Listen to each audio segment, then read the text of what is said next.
اے چاند محرم کے تو بدلی میں چلا جا، اے چاند محرم کے تو لا حول ولا قوة إلا بالله العلي العظيم. أعوذ بالله من الشيطان اللعين الرجيم. بسم الله الرحمن الرحيم. الحمد لله رب العالمين. الصلاة والسلام على أشرف الأنبياء والمرسلين خاتم النبيين سیدنا و مولانا ابی القاسم محمد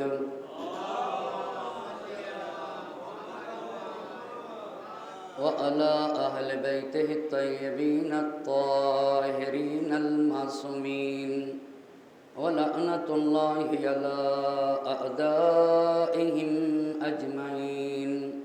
أما بعد، فقد قال الله سبحانه تبارك وتعالى في كتابه الحكيم وقوله الحق. بسم الله الرحمن الرحيم. التائبون العابدون الحامدون السائحون الراكعون الساجدون الآمرون بالمعروف والناهون عن المنکر. صلوات پڑھتے ہیں.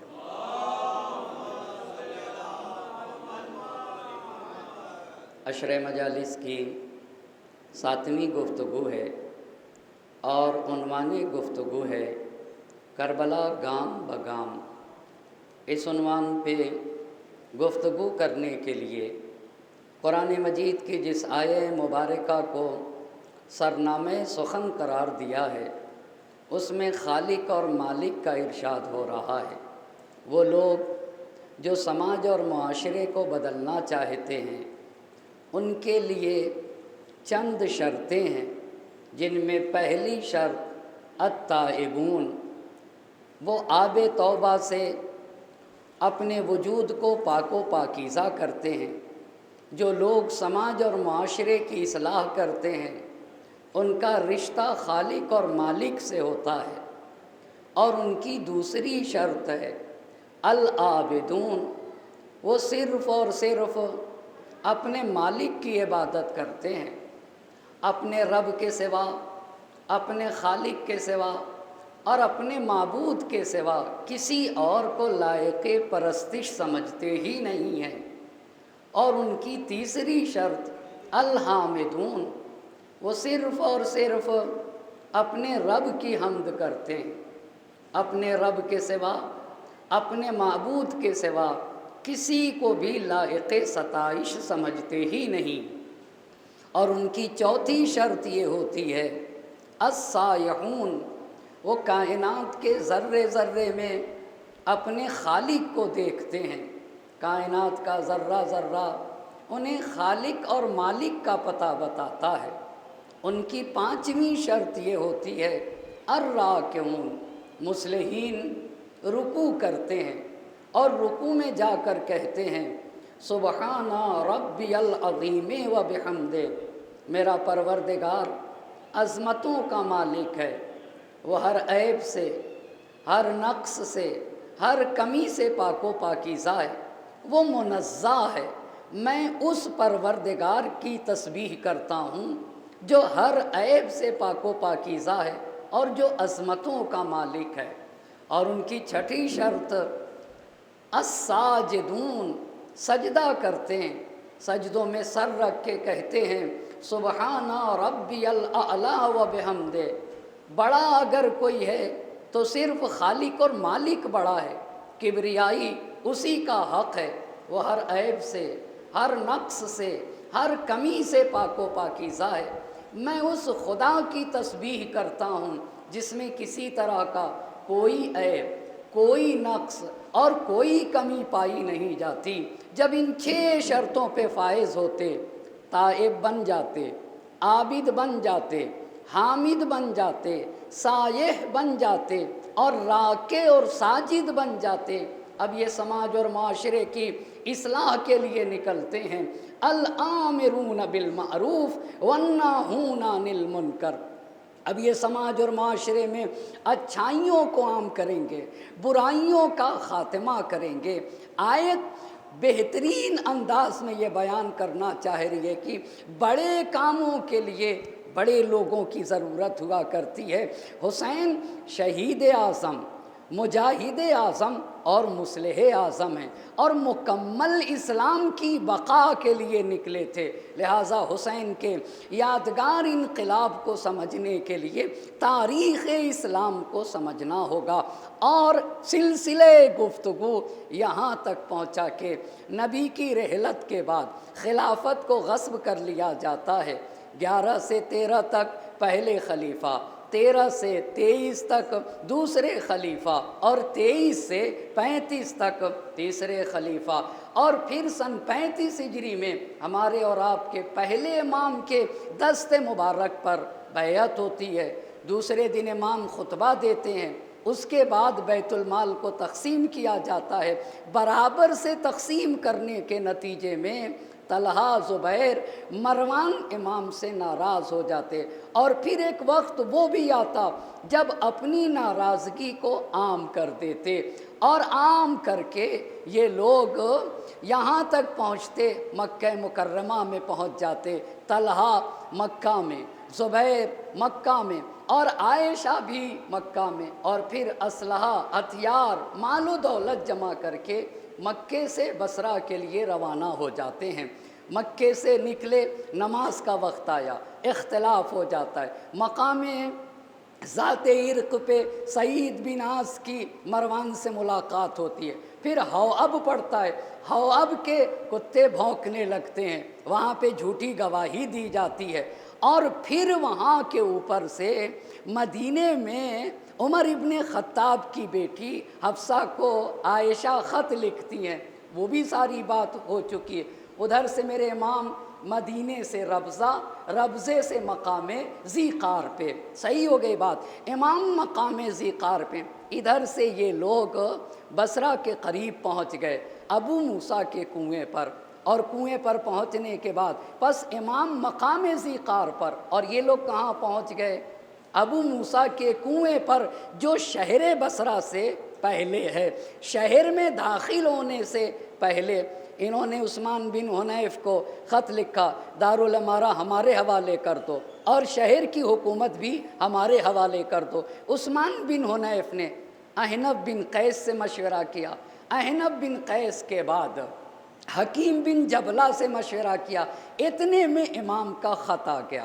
امام کے خط میں یہ بات تھی کہ اگر یہ لوگ حق کے سامنے تسلیم ہو جائیں تو ان کے ساتھ اچھی طرح سے پیش آؤ، لیکن اگر یہ لوگ اپنی مخالفت پر ڈٹے رہے تو ان سے کیا کرنا ہوگا؟ جنگ کرنا ہوگا۔ عثمان بن حنیف نے اپنے 2 نمائندے بھیجے، کون کون؟ جب یہ لوگ وہاں پہنچے تو اپنے 2 نمائندے بھیجے، ابو الاسود دوئلی اور عمران بن حسین کو۔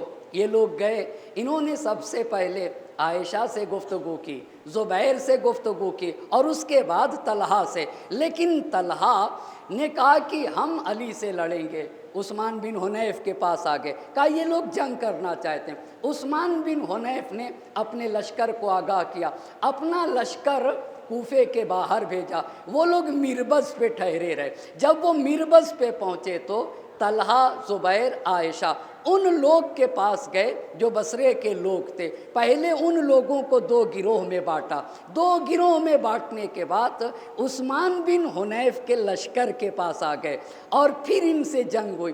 جب جنگ ہوئی تو حکیم بن جبلہ نے اس لشکر کی حمایت کی، عورتوں نے سپاہ جمل پہ پتھر برسائے، لہٰذا سپاہ جمل بصرہ میں داخل نہ ہو سکے، شہر کے دوسرے طرف چلے گئے، شہر کے دوسرے طرف چلے گئے، رات بھر وہاں رہے۔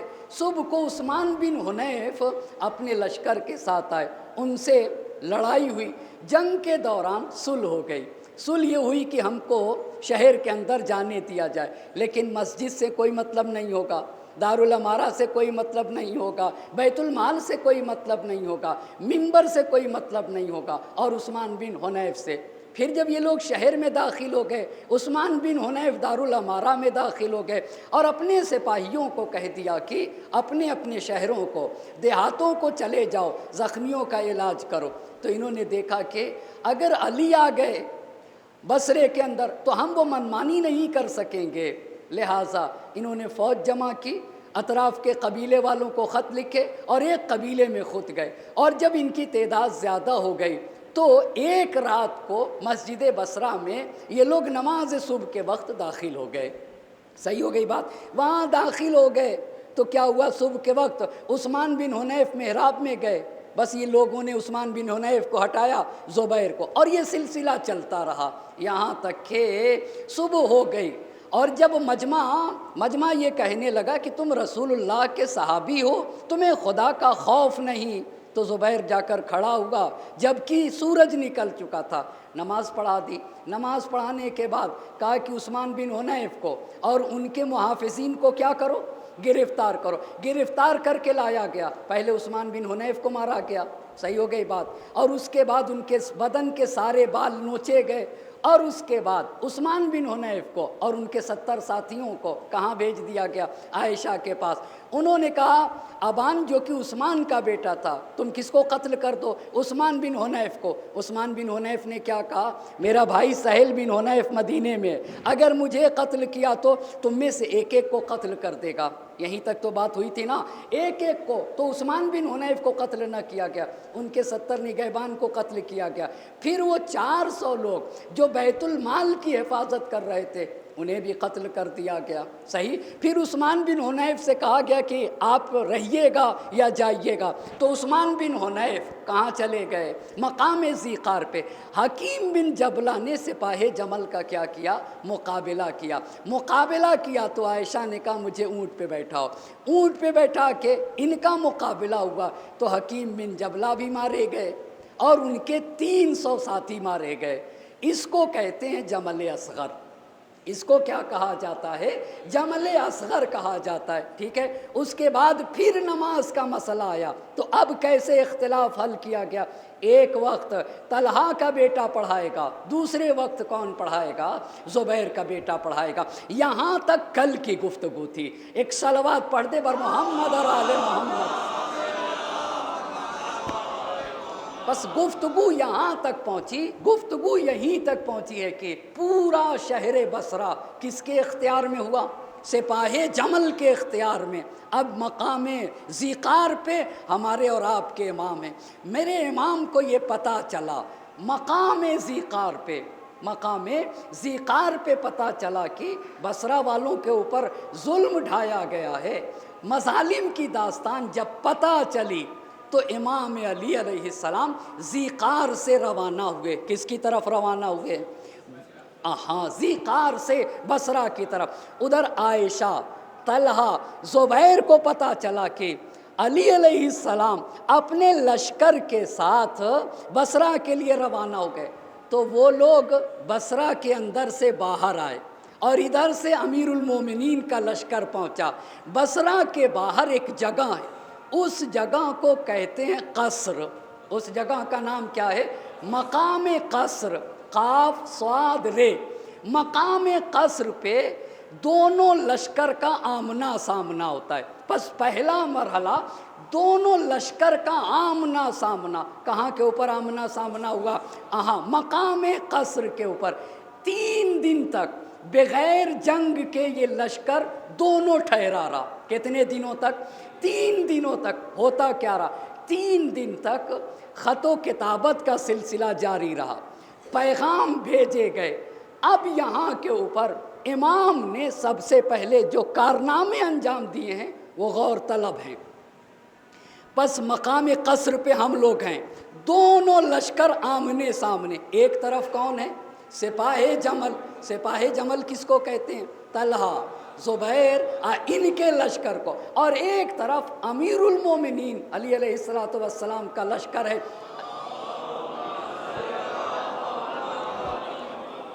اچھا اتنی بات جب ہوئی تو 3 دن تک جنگ نہیں ہوئی، اس میں کیا ہوا؟ خط و خطابت اور پیغام بھیجے گئے۔ امام نے طلحہ زبیر کو کئی خط لکھے، اسی جگہ پہ کئی خط لکھے، ان میں سے ایک خط آپ کی خدمت میں عرض کروں گا۔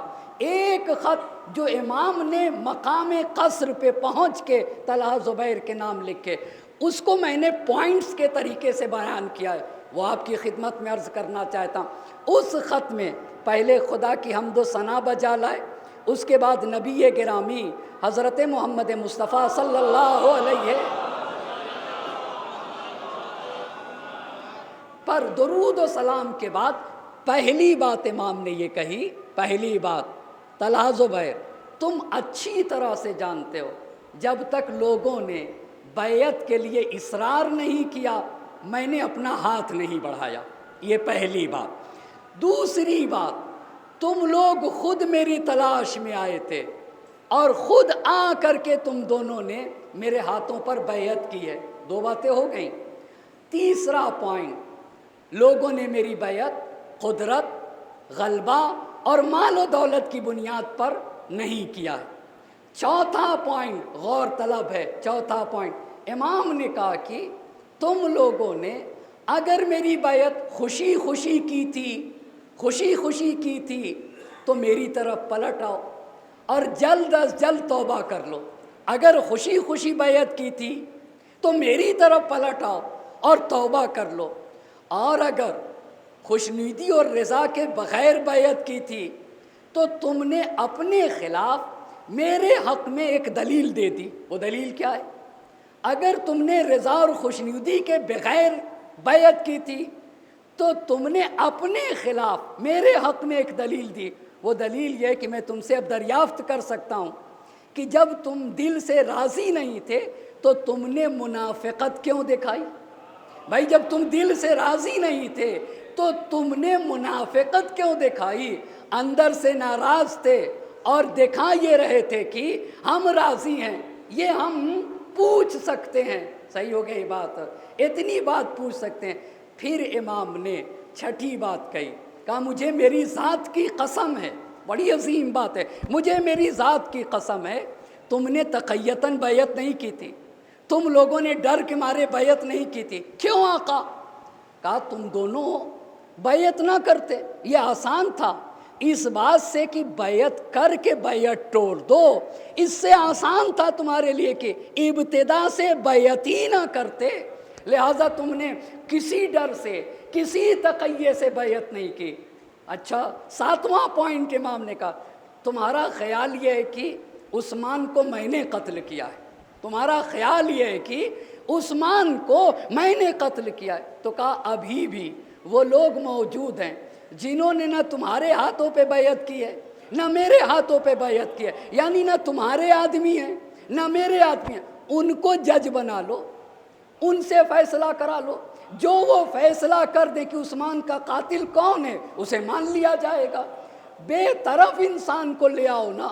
اس کے بعد 8واں پوائنٹ امام نے کہا کہ ابھی بھی اپنی غیر صحیح رائے سے پلٹ جاؤ۔ غیر صحیح رائے کیا تھی؟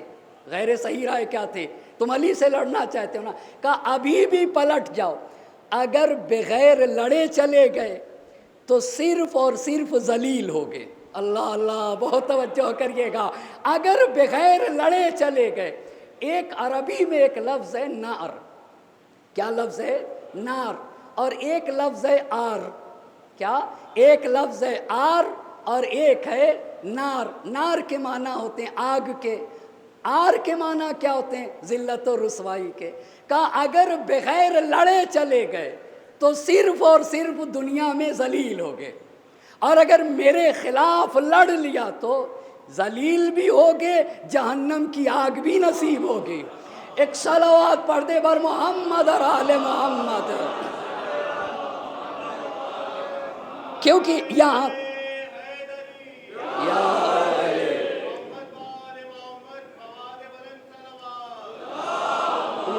صلی اللہ محمد، یہ بات کس کے ذریعے سے پہنچائی؟ خط کے ذریعے سے۔ پس پہلا کام، کس جگہ ہم لوگ ہیں؟ بصرے پہ، مقام قصر پہ۔ پہلا کام خط۔ یہ خط کس کے نام دیکھا؟ طلحہ زبیر دونوں کے نام۔ دوسرا کام امام نے مقام قصر سے یہ کیا کہ عبداللہ ابن زبیر کو، معاف کرے گا، عبداللہ ابن عباس کو زبیر اور طلحہ کے پاس بھیجا۔ اب کس کو بھیج رہے ہیں؟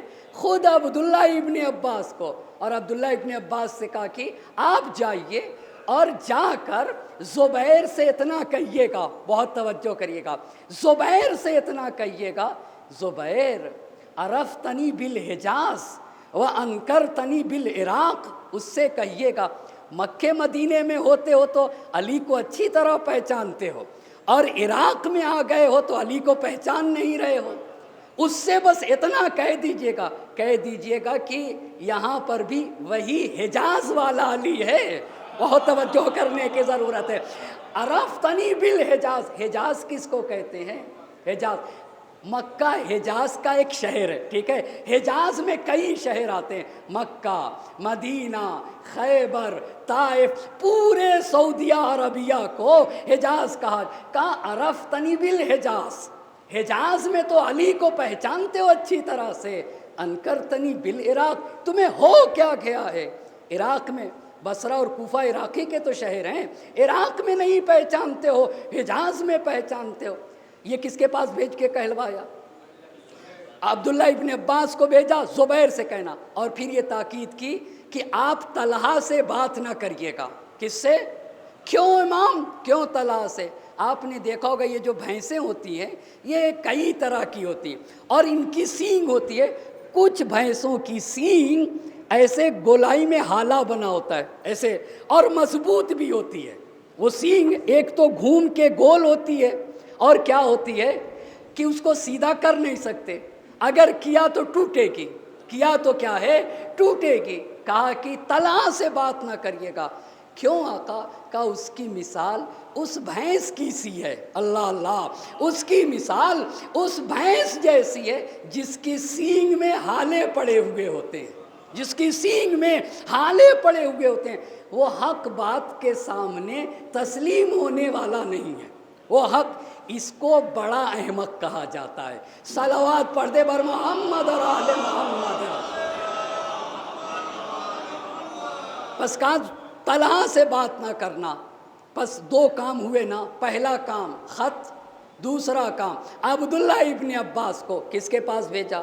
زبیر کے پاس۔ کہاں طلحہ سے بات؟ کیوں؟ اس لیے کہ طلحہ حق بات کے سامنے تسلیم نہیں ہوگا۔ اب تیسرا کام، اب تیسرے کام کے لیے دو لوگوں کو بھیجا، اور وہ اب حضرت عائشہ کے پاس بھیجا ہے۔ کہا جاؤ ام المومنین کے پاس، ایک ہیں عبداللہ ابن عباس، دوسرے زید بن سوحان۔ کون کون؟ عبداللہ ابن عباس اور زید بن سوحان، ان دونوں کو امام نے اپنے پاس بیٹھایا، اور بیٹھانے کے پاس کہا کہ جاؤ عائشہ کے پاس اور انہیں سمجھاؤ، ان سے یہ کہنا کہ اللہ نے آپ کو یہ حکم دیا تھا گھر میں بیٹھیں، گھر سے باہر نہ نکلیں، کچھ لوگوں نے آپ کو دھوکہ دیا اور آپ ان کے فریب کا شکار ہو گئیں، گھر سے باہر نکل آئیں، اور آپ کی وجہ سے لوگ بھی مشکل کے شکار ہو گئے۔ آپ کے لیے بہتر یہ ہے، ابھی امام بتا رہے ان لوگوں کو یہ باتیں جا کر کہنا، آپ کے لیے بہتر یہ ہے کہ آپ گھر واپس چلے جائیں، جنگ کے گرد چکر نہ لگائیں، دشمنی کے گرد چکر نہ لگائیں، اور یہ بھی جا کے عائشہ سے کہنا اگر آپ واپس نہ گئیں، جنگ کے شعلوں کو آپ نے خاموش نہ کیا تو جنگ شدید ہوگی اور اس میں ایک بڑی تعداد ماری جائے گی۔ ان سے یہ بھی کہنا خدا سے ڈرو، خدا کی بارگاہ میں توبہ کرو، توبہ کر لو، ابھی وقت ہے، اللہ توبہ کرنے والوں کو معاف کرے گا۔ اچھا، عبداللہ ابن زبیر کی ان سے کیا رشتہ داری تھی؟ عبداللہ ابن زبیر کی یہ خالہ تھی، تو وہ عبداللہ ابن زبیر ان کا کیا ہوگا؟ بھانجا ہو جائے گا۔ اور طلحہ سے کیا رشتہ داری تھی؟ وہ بھی ان کے خاندان کا تھا۔ ان کا خاندان کیا تھا؟ ان کا خاندان کیا تھا؟ یہ بنی تیم سے۔ ابو بکر کس خاندان سے تھے؟ بنی تیم سے۔ عائشہ کس خاندان سے؟ بنی تیم سے۔ طلحہ بھی کس سے تھا؟ بنی تیم سے تھا۔ آخر میں امام نے کہا کہ ان سے کہہ دینا جا کے یہ عبداللہ ابن زبیر کو بہت چاہتی تھی۔ آپ کو پتہ ہے دو چیز انسان کو اندھا کر دیتی ہے، ایک محبت اور دوسری دشمنی، صحیح ہے نا؟ دشمنی میں کسی کا حسن نہیں دکھتا ہے، محبت میں کسی کا عیب نہیں دکھتا ہے۔ صلوات پڑھیں بر محمد اور آل محمد۔ آپ ذرا میرے امام کو تو پہچانیے۔ امام نے تمام ہر طرف سے حجت تمام کی ہے، اور یہی امام کی حقانیت کی سب سے بڑی دلیل ہے۔ یہ میرے امام کے حقانیت کی سب سے بڑی دلیل ہے۔ عبداللہ ابن عباس کو اور زید بن سوان کو کہا جا کر عائشہ سے یہ کہہ دیجئے گا، دیکھیے خبردار رہیے، ہوشیار رہیے، کہیں عبداللہ ابن زبیر کی محبت اور طلحہ کی رشتہ داری، صحیح ہو گئی بات نا؟ عبداللہ ابن زبیر کی محبت اور طلحہ کی رشتہ داری کسی ایسے امر میں آپ کو مبتلا نہ کر دے جس کا نتیجہ جہنم ہوگا۔ اللہ اللہ، یعنی اگر علی کے خلاف آ گئیں تو نتیجہ بس جہنم ہے، اس کے سوا کچھ بھی نہیں۔ ایک صلوات پڑھیں بر محمد اور آل محمد۔ یہ میرے امام نے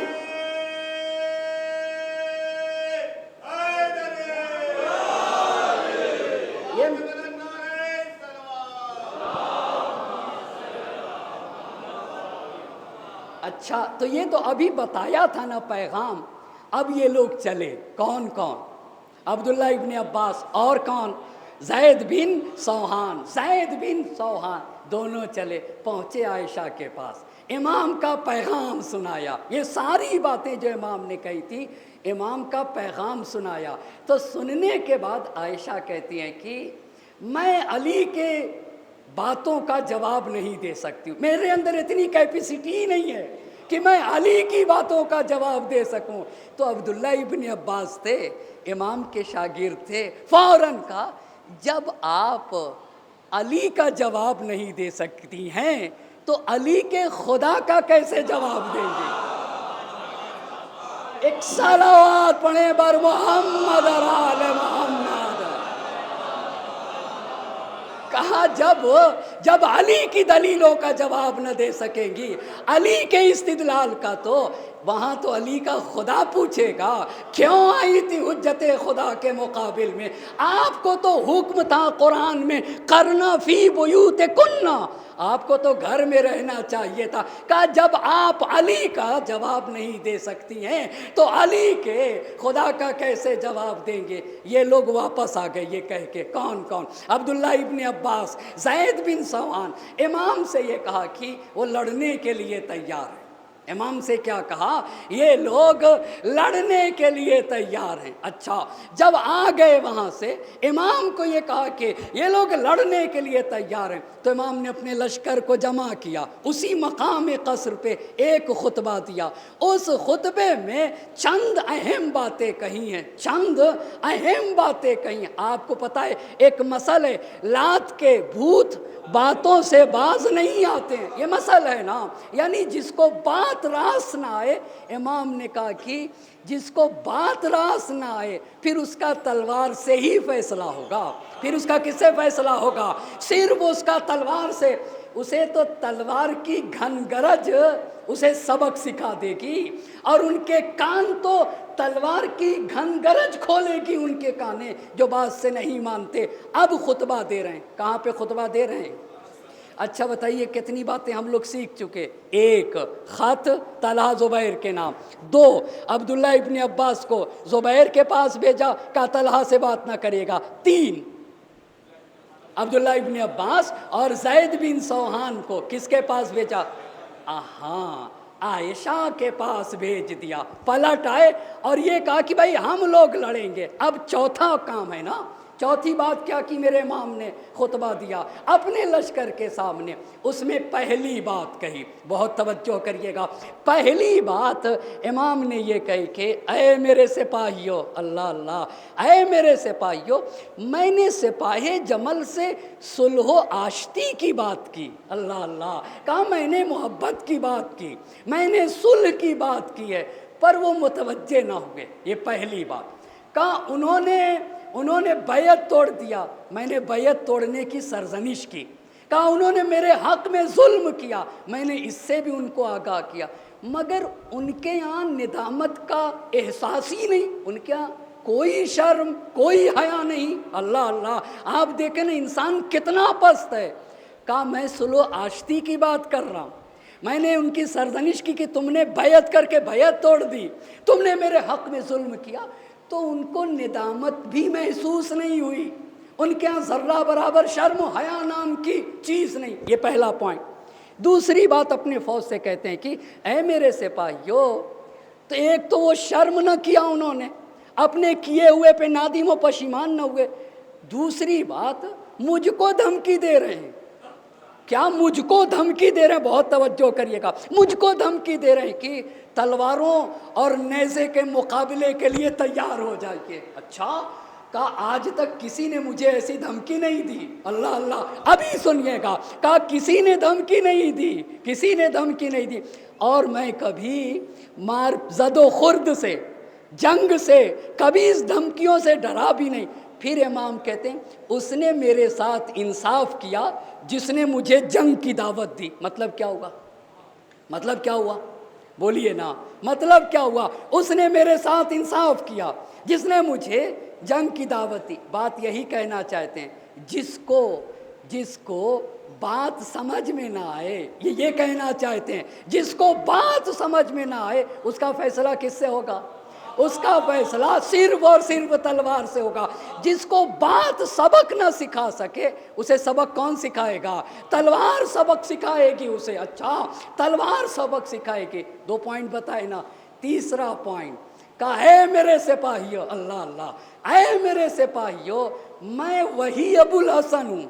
میں امام جب غصے میں آتے تھے تب اپنے کو ابو الحسن کہتے تھے، ہر حالت میں نہیں کہتے تھے ابو الحسن، جانے قربان ہو جائیں۔ میں وہی ابو الحسن ہوں جس نے مشرکین کی کمر توڑ دی ہے، اللہ اللہ، جس نے مشرکین کی کمر توڑ دی ہے اور ان کے اجتماع کو تتر بتر کر دیا ہے۔ یہ بہت پیاری لفظ ہے، ان کے اجتماع کو تتر بتر کر دیا ہے، اور آج بھی ان کے مقابل میں اسی شجاعت کے ساتھ کھڑا ہوں گا۔ اچھا، کہ میں اپنے رب کے وعدے پر، اپنے پروردگار کی نصرت پر یقین کامل رکھتا ہوں، اور اپنے عمل میں بھی مجھے یقین ہے، میرا جو موقف ہے کسی طرح کا کوئی شک و شبہ نہیں ہے۔ 3 پوائنٹ بتائے نا، لڑوں گا ان سے، اور وہی بدر والی شجاعت دکھاؤں گا، احد والی شجاعت دکھاؤں گا۔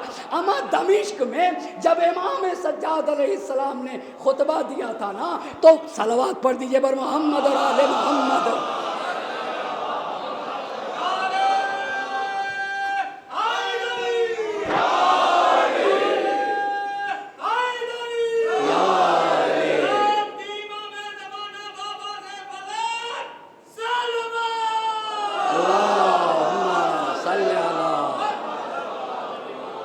میرے امام نے جب دمشق کی جامع مسجد میں خطبہ دیا تو سب سے زیادہ امیر المومنین کو پہچنوایا، اور ایسے پہچنوایا، انا ابن من ضرب خراطیم الخلق حتی قالوا لا الہ الا اللہ، انا ابن من ضرب بین یدی رسول اللہ بسیفین وہاجر الہجرتین وبایع البیتین ولم یکفر باللہ طرفت عین، مکی مدنی خیفی بدری احدی وارث المشعرین ابو الحسن والحسین ذاکا جدی علی ابن ابی طالب۔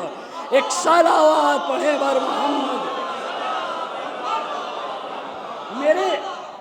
میرے امام نے بنی امیہ کے سامنے للکار کے یہ کہا تھا، میں اس کا بیٹا ہوں جس نے بڑے بڑے سرماؤں کی ناکیں رگڑ دی، تب انہوں نے جا کر کہا لا الہ الا اللہ، میں اس کا بیٹا ہوں جو رسول کے سامنے 2 تلوار سے لڑا، جس نے 2 نیزوں سے جنگ کی، جس نے 2 مرتبہ ہجرت کی ہے، اللہ اللہ، جس نے پلک جھپکنے کے برابر بھی غیر خدا کے سامنے سر نہ جھکایا، اللہ اللہ، پلک جھپکنے کے برابر بھی غیر خدا کے، مکیون جو مکے کا مالک ہے، مدنیون مکے مدینے کا مالک ہے، احدیون فاتح احد ہے، بدریون فاتح بدر، میں اس کا بیٹا ہوں، مکیون مدنیون خیفیون عقبیون وارث المشعرین، منا کا وارث وہ ہے، مشعر کا وارث وہ ہے، مزدلفہ کا وارث وہ ہے، حسن و حسین کا بابا ہے، اور میرے دادا علی مرتضیٰ ہیں، صلوات پڑھیں بر محمد آل محمد۔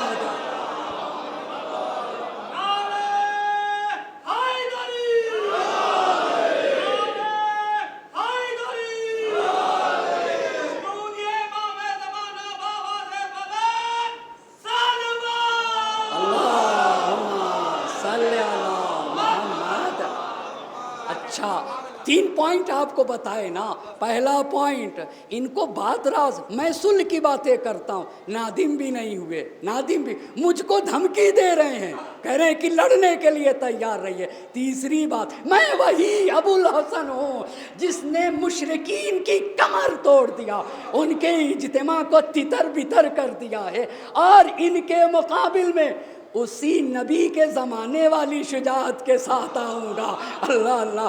میں تو اپنے رب کے وعدے پر یقین رکھتا ہوں، اپنے پروردگار کی نصرت پر اعتماد کامل رکھتا ہوں۔ چوتھا پوائنٹ کہا موت ایک ایسی حقیقت ہے جو اسے بھی آئے گی جو گھر میں رہے گا، بھاگنے والا موت کو عاجز و ناتواں نہیں کر سکتا ہے، اللہ، ہر ایک کو موت آنا ہے، اللہ اللہ، کیا شان ہے میرے امام کے۔ کہا جو میدان جنگ میں قتل نہ کیا جائے اس کو بھی موت پکڑ لے گی، اسے بھی کیا ہوگی؟ موت پکڑ لے گی۔ اِنَّا افضل الموت القتل، موتوں میں سب سے بہترین موت یہ ہے کہ راہ خدا میں گلا کٹا دیا جائے، اللہ اللہ، سب سے بہترین موت یہ ہے کہ، اور پھر کہا والذی نفس علی بیدہ، اس ذات کی قسم جس کے قبضہ قدرت میں علی کی زندگی ہے، علی کا وجود ہے، لألف ضربۃ اہون من موتۃ واحدۃ علی الفراش، خدا کی قسم علی تلوار کی 1000 ضرب علی کے نزدیک خوشگوار ہے اس ایک موت سے جو بستر پہ ہو، اللہ اللہ۔ تم علی کو موت سے ڈراتے ہو۔ آپ کو پتہ ہے جب بچہ چھوٹا ہوتا ہے تو اپنی ماں کی چھاتی سے اتنا مانوس ہوتا ہے کہ جلدی جب دودھ پلانا چھوڑاتی ہیں مائیں تو بچہ چھوڑتا نہیں ہے، اور نہ جانے اس پہ کبھی کڑوی چیزیں لگانی پڑتی ہے چھاتی پہ، اتنا زیادہ بچہ اپنی ماں کی چھاتی سے مانوس ہوتا ہے۔ میرے امام نے کہا ایک بچہ جتنا اپنی ماں کی چھاتی سے مانوس ہوتا ہے نا، علی اس سے زیادہ موت سے مانوس ہے، اللہ اللہ، علی اس سے زیادہ موت سے مانوس ہے۔ اچھا اتنی بات جب میرے امام نے کہی تو اب ہاتھ اٹھا لیا، ہاتھ اٹھایا اپنی فوج کے درمیان، اور اٹھانے کے بعد میرے امام نے کہا اے میرے اللہ، طلحہ نے مجھ سے کیے ہوئے عہد و پیمان کو توڑا ہے، اللہ اللہ، طلحہ نے مجھ سے کیے ہوئے عہد و پیمان کو توڑا ہے۔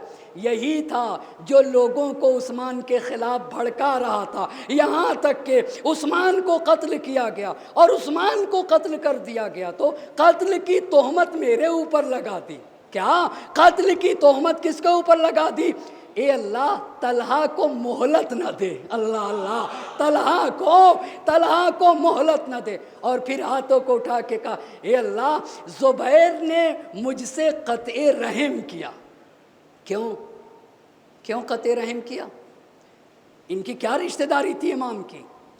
آپ بولیے نا، پھوپھی کا لڑکا تھا۔ ایک صلوات پڑھ دے بر محمد اور آل محمد۔ بھائی امام کی پھوپھی کون تھی؟ صفیہ، حضرت عبد المطلب کی ایک بیٹی ہیں، ان کا نام ہے صفیہ۔ صفیہ امام کی پھوپھی ہیں، رسول خدا کی بھی پھوپھی ہیں۔ زبیر صفیہ کا بیٹا تھا۔ یہی امام نے کہا اے میرے اللہ، اے میرے اللہ، زبیر نے مجھ سے قطع رحم کیا ہے، اس نے میرے ہاتھ پر کیے ہوئے عہد و پیمان کو توڑ دیا ہے، اس نے میرے دشمنوں کی پشت پناہی کی ہے۔ اے اللہ مجھے زبیر کے شر سے محفوظ رکھ، مجھے کس کے شر سے محفوظ رکھ؟ زبیر کے شر سے محفوظ رکھ۔ یہ کہاں پہ بات کہی؟ ہاں، مقام قصر پہ۔ بس ایک مرتبہ پھر مقام قصر پہ پلٹیں گے۔ پہلا کام طلحہ زبیر کو خط لکھا، دوسرا کام عبداللہ ابن عباس کو زبیر کے پاس بھیجا، تیسرا عمل کیا تھا؟ عبداللہ ابن عباس اور زید بن سوحان کو عائشہ کے پاس واپس جب آئے تو امام نے مقام قصر پہ خطبہ دیا۔ اب خطبہ دینے کے بعد اب لشکر کی صف آرائیاں، کیا؟ لشکر کی صف آرائیاں۔ لشکر کی صف آرائیوں کا مطلب کیا ہوتا ہے؟ جب کوئی جنگ ہوتی ہے تو کسی بھی لشکر کو 5 حصوں میں بانٹا جاتا ہے۔ کتنے حصوں میں بانٹا جاتا ہے؟ 5 حصوں میں، داہنے جانب، بائیں جانب، آگے کا حصہ، پیچھے کا حصہ، درمیان کا۔ درمیان کو کہتے ہیں قلب لشکر۔ کیا کہا جاتا ہے؟ داہنے کو کہتے ہیں میمنہ، دائنے کو کیا کہا جاتا ہے؟ میمنہ۔ بائیں کو کیا کہا جاتا؟ میسرہ۔ صحیح ہو گئی بات نا؟ پس میمنہ، میسرہ، قلب لشکر، آگے کا حصہ، پیچھے کا حصہ۔ ہو گئی بات یہاں تک؟ اب لشکر کی ادھر سے سپاہ جمل ادھر۔ اچھا امام کے لشکر میں کتنے لوگ تھے؟ 20,000۔ امام کے لشکر میں کتنے لوگ؟ 20,000 میں 80 لوگ بدر والے تھے۔ بدر والے یعنی کیا مطلب؟ رسول کے زمانے میں ہجرت کے دوسرے برس جنگ بدر ہے نا، جنگ بدر میں مسلمانوں کی تعداد کتنی تھی؟ 313۔ ان 313 میں سے 80 لوگ جنگ بدر کے لوگ، 80 لوگ امام کے سپاہی میں شامل ہیں۔ بڑی بات ہے، امام کے ساتھ اصحاب بدر میں سے جہاں کل 313 لوگ تھے ان میں سے 80 لوگ امام کے ساتھ کھڑے ہیں، اور 1500 رسول اللہ کے صحابی ہیں۔ کتنے؟ 1500 رسول کے صحابی۔ 80 لوگ کہاں کے؟ 313 مسلمانوں میں سے 80 امام کے ساتھ ہیں۔ کل ملا کے کتنے تعداد تھی؟ 20,000 کے۔ سپاہ جمل کتنے تھے؟ 30,000۔ پس سپاہ جمل 30,000، امام کا لشکر کتنا تھا؟ 20,000 کا۔ اچھا 5 حصوں میں، داہنا کمانڈر داہنے میمنے کا جو کمانڈر ہے مالک اشتر، میسرہ کا کمانڈر عمار یاسر، قلب لشکر محمد ابن ابی بکر۔ کون ہے؟ محمد ابن ابی بکر۔ اور آگے کا حصہ عمرو بن حمق خزائی۔ کون؟ عمرو بن حمق خزائی۔ اور پیچھے کو زیاد بن کعب۔ اچھا پھر ایک مرتبہ بولیے گا آپ لوگ، ایک صلوات پڑھیے بر محمد اور آل محمد۔ ایک مل جل کر صلوات پڑھ دیجئے۔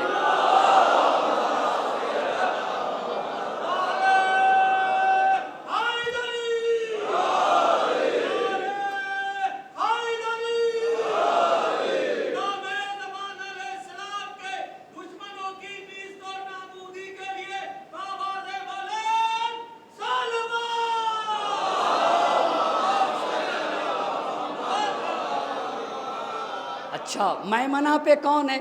مالک اشتر۔ میسرہ پہ کون ہے؟ عمار یاسر۔ قلب لشکر پہ محمد ابن ابی بکر، اور آگے کے حصے میں عمرو بن حمق خزائی، اور پیچھے کون ہے؟ زیاد بن کعب۔ اور پرچم کس کو دیا؟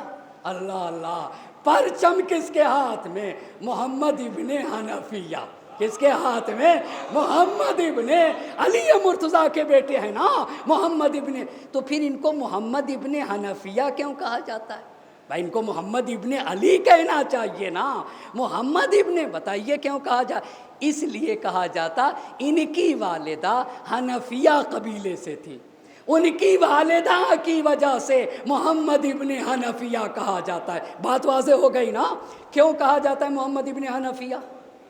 جی ان کی والدہ حنفیہ قبیلے سے تھی، اس لیے ان کو محمد حنفیہ، وگرنہ عام حالات میں کیا کہنا چاہیے؟ محمد ابن علی کہنا چاہیے، جیسے حسین ابن علی سید الشہداء کے بھائی کو محمد حنفیہ کہتے، حسن مجتبیٰ کے بھائی کو محمد حنفیہ کہتے، ابو الفضل العباس کے بھائی کو محمد حنفیہ کہا جاتا ہے، زینب و ام کلثوم کے بھائی کو محمد حنفیہ کہا جاتا ہے، تاریخ کے شجاع غیور مجاہد کو محمد حنفیہ کہا جاتا ہے، علی مرتضیٰ کی آغوش کے پالے ہوئے مجاہد کو محمد حنفیہ کہا جاتا ہے۔ پس دیکھا آپ نے پرچم کس کے ہاتھ میں؟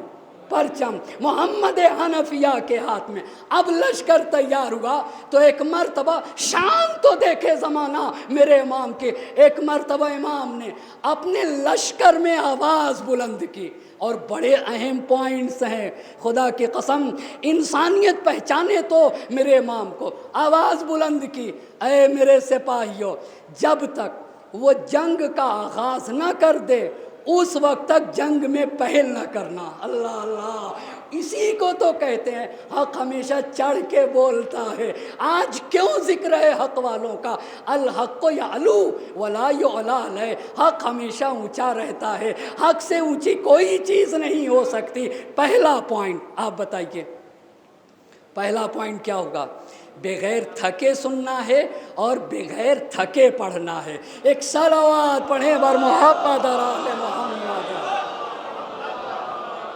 صحیح ہو گئی یہ بات نا؟ پہلی بات، جب تک جنگ کا آغاز نہ کریں تم جنگ میں پہل نہ کرنا، اور جب دشمن جنگ کا آغاز، کیا اصول بتائے ہیں میرے امام نے، کیسے انسانیت کو زندہ کیا۔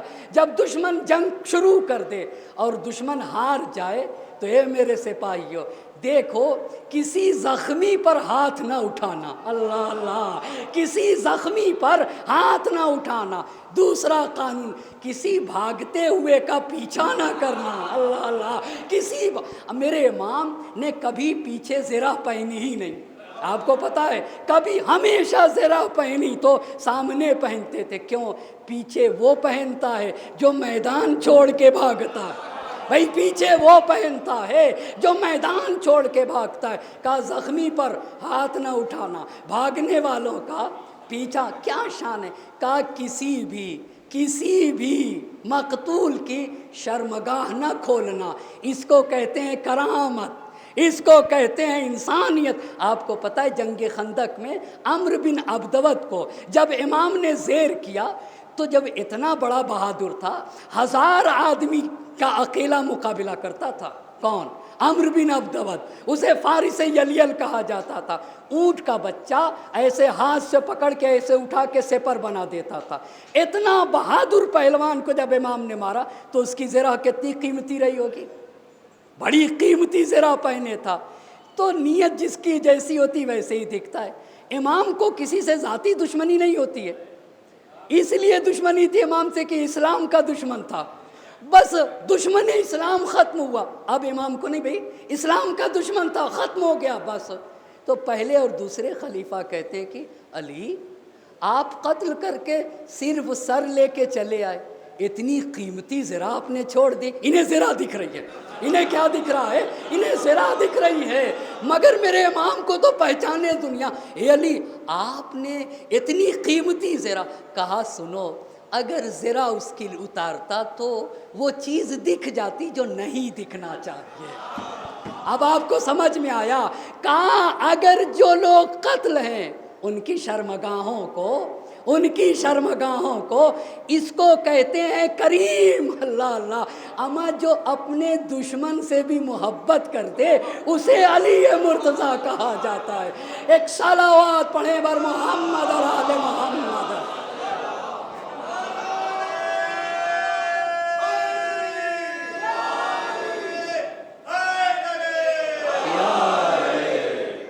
نہ کرنا۔ پس پہلی بات، زخمی پہ ہاتھ نہ اٹھانا، بھاگنے والے کا پیچھا نہ کرنا۔ اور کیا بتایا؟ کہا دیکھو کسی کی شرمگاہ نہ کھولنا۔ چوتھا پوائنٹ، کسی مقتول کو مسلح نہ کرنا۔ مسلح کسے کہتے ہیں؟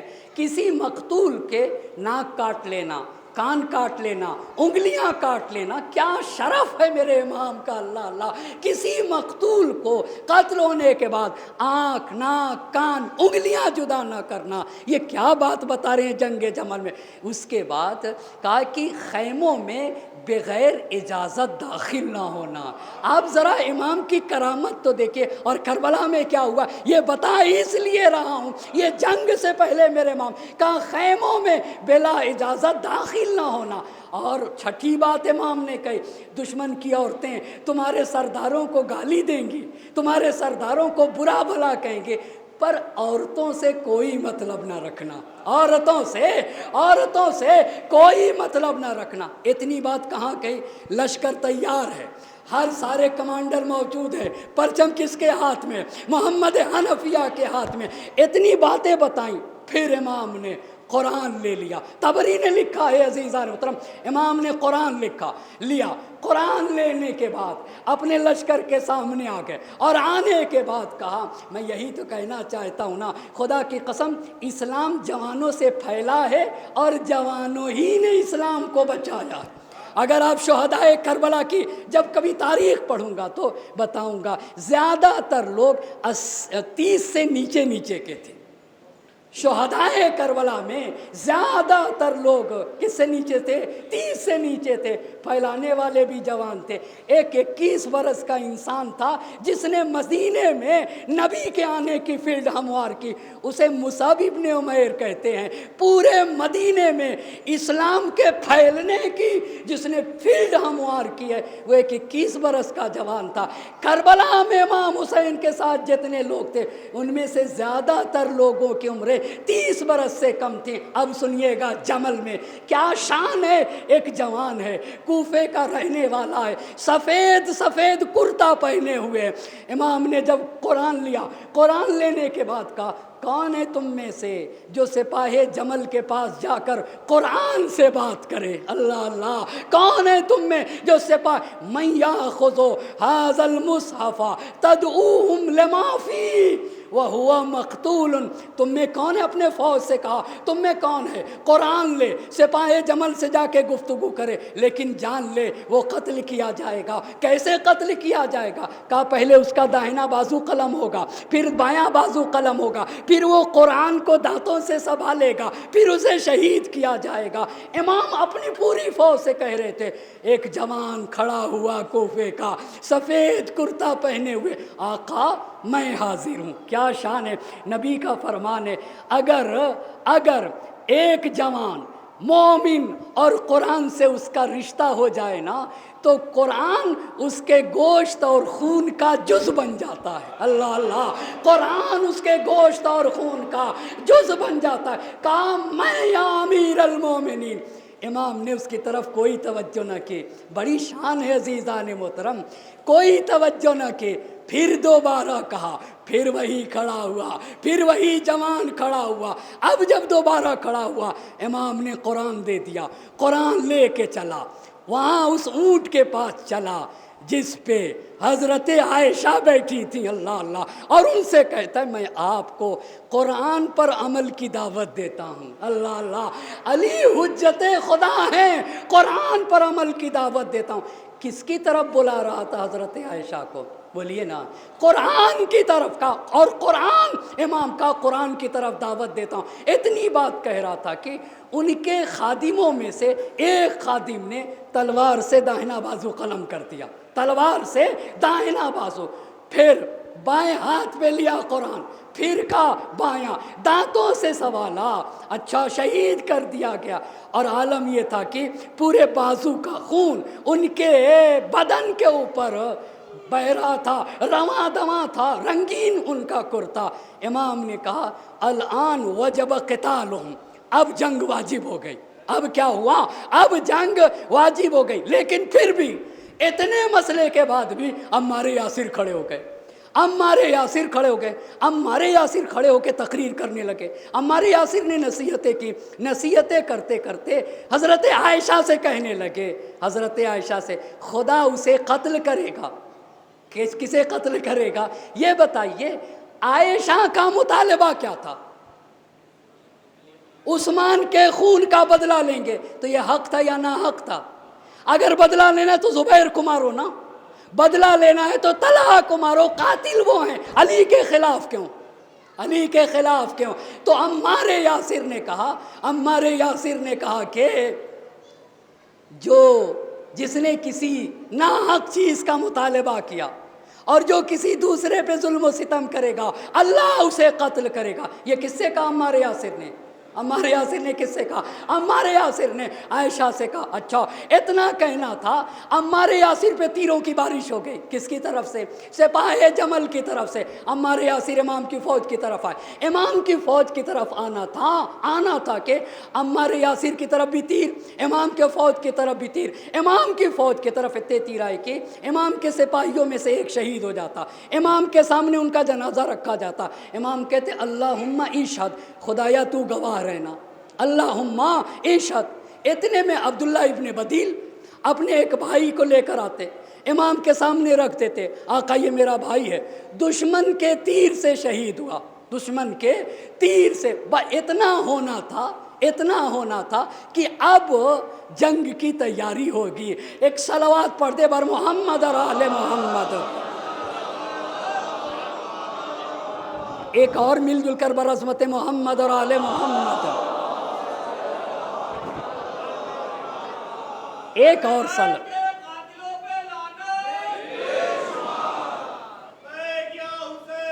لبیک یا حسین.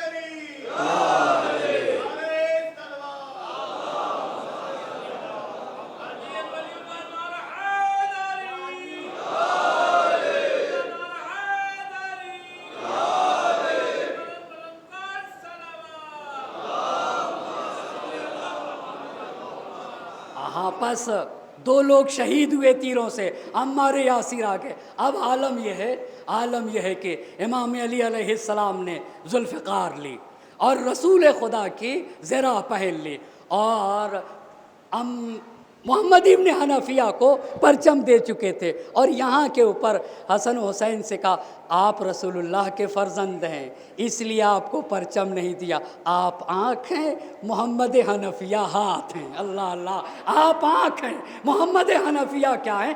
آنکھ پہ صدمہ پہنچتا ہے تو ہاتھ کے ذریعے سے آنکھ کی حفاظت کی جاتی ہے. اور اس کے بعد پھر اپنے سپاہیوں کو کہا کہ دیکھو وہ لوگ جو صاحبان ایمان ہیں اتنی آسانی سے جنت ملنے والی نہیں ہے، بلکہ انہیں مشکلات کا سامنا کرنا پڑے گا. اور صدر اسلام کے مجاہدوں کو اتنا جھجوڑا گیا کہ وہ وقت کا رسول اور ان پر ایمان لانے والے لوگ کہنے لگے کہ کب اللہ کی مدد آئے گی؟ تو ان سے کہا گیا الا ان نصر اللہ قریب، آگاہ ہو جاؤ اللہ کی مدد ان قریب آئے گی.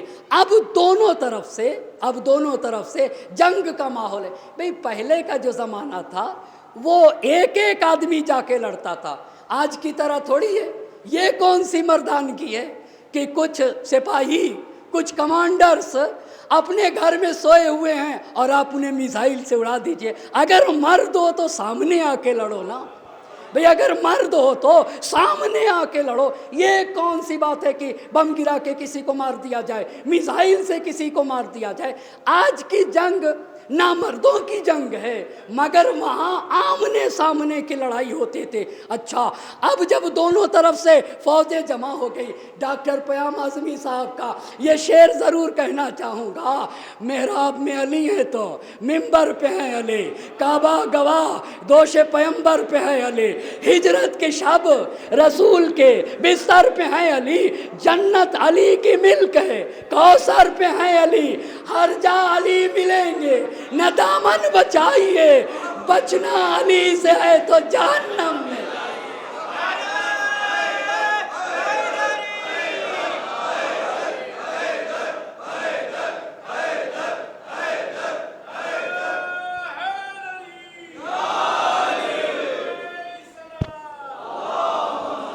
اور یہ تو پہلے علی ہیں، اور جب آخری علی آئے گا تو پیام اعظمی صاحب نے کہا اٹھے گا شور صفے کارزار سے بھاگو، اٹھے گا شور صفے کارزار سے بھاگو، برس رہی ہے اجل ذوالفقار سے بھاگو، برس رہی ہے اجل ذوالفقار سے بھاگو۔ کوئی کہے گا نبی کے دیار سے بھاگو، اللہ اللہ، کوئی کہے گا نبی کے دیار سے بھاگو، صدا کسی کی نکل کر مزار سے بھاگو، صدا کسی کی، صدا کسی کی نکل کر مزار سے بھاگو، قبائے ظلم و تشدد کو پھاڑنے والا پھر آ گیا در خیبر اکھاڑنے والا۔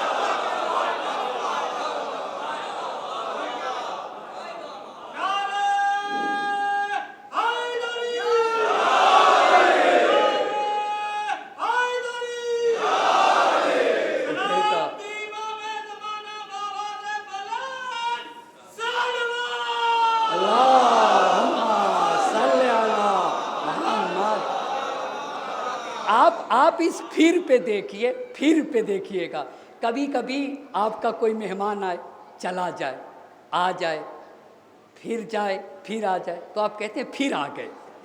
آپ کیا کہتے ہیں؟ پھر آ گئے۔ یہ پھر میں بہت معنی تھا، پہلا علی، دوسرا علی، تیسرا علی، چوتھا علی، اٹھے گا شور صفے کارزار سے بھاگو، برس رہی ہے اجل ذوالفقار سے بھاگو، کوئی کہے گا نبی کے دیار سے بھاگو، صدا کسی کی نکل کر مزار سے بھاگو، قبائے ظلم و تشدد کو پھاڑنے والا پھر آ گیا در خیبر اکھاڑنے والا۔ ایک صلوات پڑھے بر محمد اور آل محمد۔ پھر آ گیا، اب دونوں صف لگی ہوئی ہیں۔ کیا شان ہے میرے امام کی، کیا شان ہے۔ امام رسول اللہ کی سواری پہ سوار ہوئے، کس پہ؟ رسول خدا کی سواری پہ سوار ہوئے، اور میدان میں ایک طرف امام کی صف، ایک مرتبہ سپاہ، ایک طرف سپاہ جمل سواری پہ سوار ہوئے، نہ زرہ پہنی نہ اسلحہ لیا، اللہ اللہ، نہ زرہ پہنی، علی کو موت سے ڈراتے ہو، نہ زرہ پہنی نہ اسلحہ لیا۔ متعدد بار زبیر زبیر زبیر یہاں آؤ، اچھا زبیر علی کو تم سے بات کرنا، کیا شان ہے میرے امام کے۔ اب زبیر نے زرہ پہنی، اسلحے میں غرق ہوا، اللہ اللہ، ارے میں بغیر زرہ کے آیا ہوں، میں بغیر اسلحے کے آیا ہوں، اچھا زرہ میں، زرہ پہن کے اسلحے میں غرق ہو کے زبیر آئے، اتنے قریب آئے کہ دونوں کے سواری کے منہ آپس میں لگ رہے تھے۔ زبیر سے امام نے کہا وائے ہو تم پہ، کیا چیز تمہیں یہاں لے کے آ گئی، اللہ اللہ، کہا وائے ہو تم پہ، کیا چیز تم یہاں آئے کیوں ہو، کیوں میرے سے مقابلہ کرنے کے لیے، وائے ہو تم پر، کیا چیز تمہیں لائی۔ زبیر نے کہا عثمان کا خون۔ زبیر نے کیا کہا؟ کہا خدا اسے قتل کرے جو عثمان کے خون میں شریک ہے، کہا خدا اسے قتل کرے جو عثمان کے خون میں شریک ہے۔ یہ بتاؤ، یہ بتاؤ، اتنی بات کا جواب دیا، کہا یہ بتاؤ تمہیں وہ بات یاد ہے جب تم مجھ سے گلے مل رہے تھے، غیبی خبر دی نبی کی، امام نے غیبی خبر، اور جنگ کے ماحول میں دو صفیں الگ الگ لگے تھے، کہا تمہیں وہ بات یاد ہے جب تم مجھ سے گلے مل رہے تھے تو نبی نے اس منظر کو دیکھا، منظر کو دیکھنے کے بعد نبی نے تم کو بلا لیا، اور بلانے کے بعد کہا تم سے زبیر تم علی سے محبت کرتے ہو، اللہ اللہ، زبیر تم علی سے محبت کرتے ہو، تو تم نے نبی سے کہا تھا میں علی سے محبت کیوں نہ کروں، وہ میرے ماموں کے بیٹے، وہ میرے ماموں کے بیٹے ہیں، زبیر پھوپھی کا بیٹا تو امام کیا ہوں گے، ماموں کے بیٹے، وہ میرے ماموں کے بیٹے ہیں، میں ان سے محبت کیوں نہ کروں گا۔ تو زبیر نبی نے کہا تھا اما انکا ستحاربہ وانت ظالم لہ، تم علی سے جنگ کرو گے اور علی پہ ظلم و ستم کرو گے، اللہ اللہ، کہا یہ نبی نے، جیسے امام نے نبی کی حدیث بتائی، زبیر کہتا ہے کہ عجیب حدیث آپ نے یاد دلائی، زمانے نے میرے ذہن سے اس حدیث ہی کو محو کر دیا تھا، اس حدیث کو محو کر دیا تھا، اب میں واپس جاتا ہوں، اب میں واپس پلٹتا ہوں۔ اور ایک بات یہ کہی کہ حدیث اگر پہلے یاد رہی ہوتی تو میں نہ آتا۔ تو امام نے کہا کہ اب تو یاد آ گئی، واپس چلے جاؤ، اب تو یاد آ گئی، واپس چلے جاؤ۔ کہہ رہا کہ عورتیں کہیں گی کہ زبیر بھاگ گیا، کہا عورتیں کہیں گی زبیر ڈر سے بھاگ گیا۔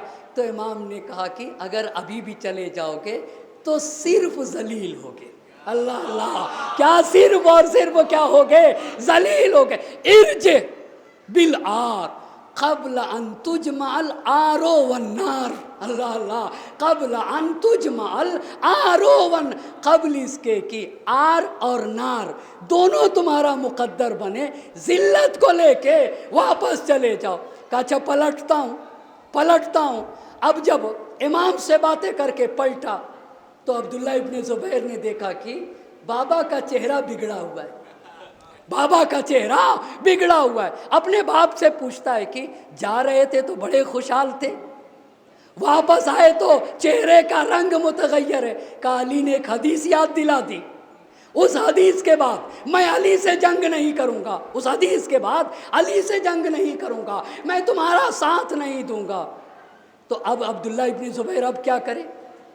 کہا بات کچھ نہیں ہے، بہت توجہ کریے گا، اس نے اپنے باپ کو ڈبو دیا۔ کہا بات کچھ نہیں ہے، آپ اولاد ابو طالب کی تلواروں سے ڈر گئے۔ بہت توجہ کریے گا، روکنے کے لیے اس نے یہ حربہ چلا، اپنے باپ کو روکنے کے لیے یہ حربہ چلا، سازش کی۔ بات کچھ ہے نہیں، آپ کس سے ڈر گئے؟ اولاد ابو طالب کی۔ اور پھر کا اولاد ابو طالب کی تلواریں کیسی ہوتی ہیں؟ بہت تیز ہوتی ہیں، کاٹنے والی ہوتی ہیں، دو نیم کر دیتی ہیں۔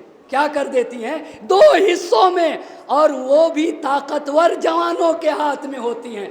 مسئلہ کچھ نہیں ہے، آپ اولاد ابو طالب کی تلواروں سے کیا ہوئے؟ ڈر گئے۔ اچھا، تو کہتے تم مجھے علی کے خلاف جنگ پہ اکساتے ہو، میں نے قسم کھا رکھی ہے علی سے جنگ نہیں کروں گا۔ تو عبداللہ ابن زبیر کہتا ہے کہ اس میں مسئلہ کیا ہے؟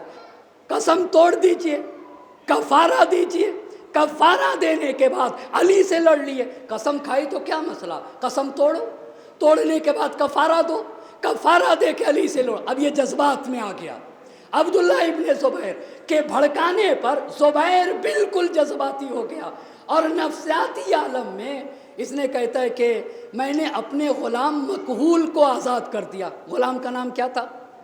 مکحول، میم کاف ہے واو لام۔ ایک صلوات پڑھ دیجئے گا بر محمد اور آل محمد۔ اس نے کیا کہا کہ میں اپنے غلام مکحول کو کیا کرتا ہوں؟ آزاد کرتا ہوں، یعنی یہ قسم کے کفارے کے طور پر آزاد کیا۔ اور پھر وہیں سے اپنے نیزے کو گھمایا، اور گھمانے کے بعد میمنہ پہ حملہ کیا۔ امام نے کہا راستہ چھوڑ دو، اس کو کر لینے دو، اس کو بھرا گیا ہے۔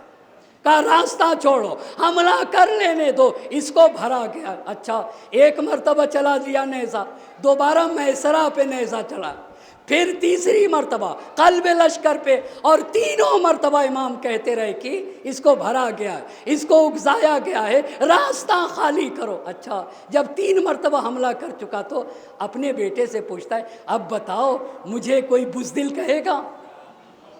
کہا اب بتاؤ، اب مجھے کوئی بزدل کہے گا، کوئی کہے گا کہ زبیر ڈرپوک ہے؟ اب عبداللہ ابن زبیر کے پاس کوئی کہا نہیں، آپ نے اپنا قرض پورا کر دیا، جو آپ کے ذمہ کام تھا آپ نے اپنا کام پورا کر دیا۔ اچھا اتنی بات۔ اب کیا ہوا؟ زبیر میدان چھوڑ کے جانے لگا۔ کہاں سے؟ میدان چھوڑ کے باہر۔ اب آپ سے ایک سوال ہے، یہ بتائیے میدان چھوڑ کے، اچھا یہ سوال ابھی نہ کروں گا، اس بات کو عرض کروں پھر سوال کروں گا، بلکہ بات یہیں پہ کہہ دوں۔ وہ بات کیا ہے؟ ایک صلوات پڑھ دیجئے۔ ایک اور مل جل کر برعظمت محمد اور آل محمد صلوات۔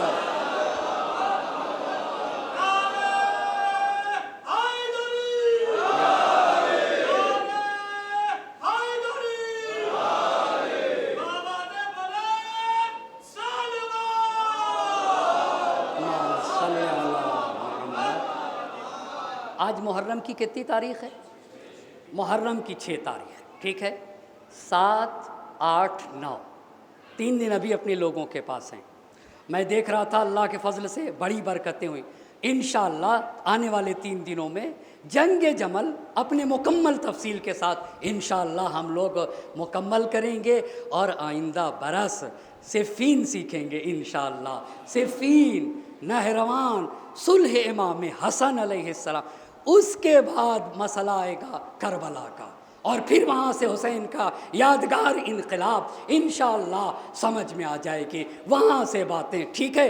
اب زبیر چلنے لگا، کہاں سے؟ میدان چھوڑ کے زبیر جانے لگا۔ اچھا، زبیر جانے لگا تو ایک شخص ہے ابن جرموس، کیا؟ ابن جرموس، پھر سے ایک مرتبہ کہیے، ابن جرموز، جے رے میم واو زے، ابن جرموز، کیا نام ہے؟ ہاں، یہ اب ہو گئی بات۔ ابن جرموز نے ان کو قتل کیا، کس کو؟ زبیر کو۔ وہ ہوا کیا کہ یہ زبیر اب فوج سے نکل کے واپس جا رہا تھا، تو ایک وادی ہے، وادی سبا، سین بے الف عین، وادی سبا پہ پہنچا تو وہاں احنف بن قیس ایک بنی تمیم کے گروہ کے ساتھ وہاں پہ موجود تھے۔ احنف بن قیس کون ہے؟ وہی جو بصرے کے آدمی تھے۔ یہ کیوں وہاں رکے تھے؟ امام نے ان کو وہاں روک رکھا تھا، اس لیے کہ اگر یہ وہاں رکے رہیں گے تو 6000 دشمن امام کے مقابلے کے لیے نہیں آئیں گے۔ ان کے رکنے سے کئی ہزار دشمنوں کا یہ مقابلہ کر سکتے تھے۔ کون؟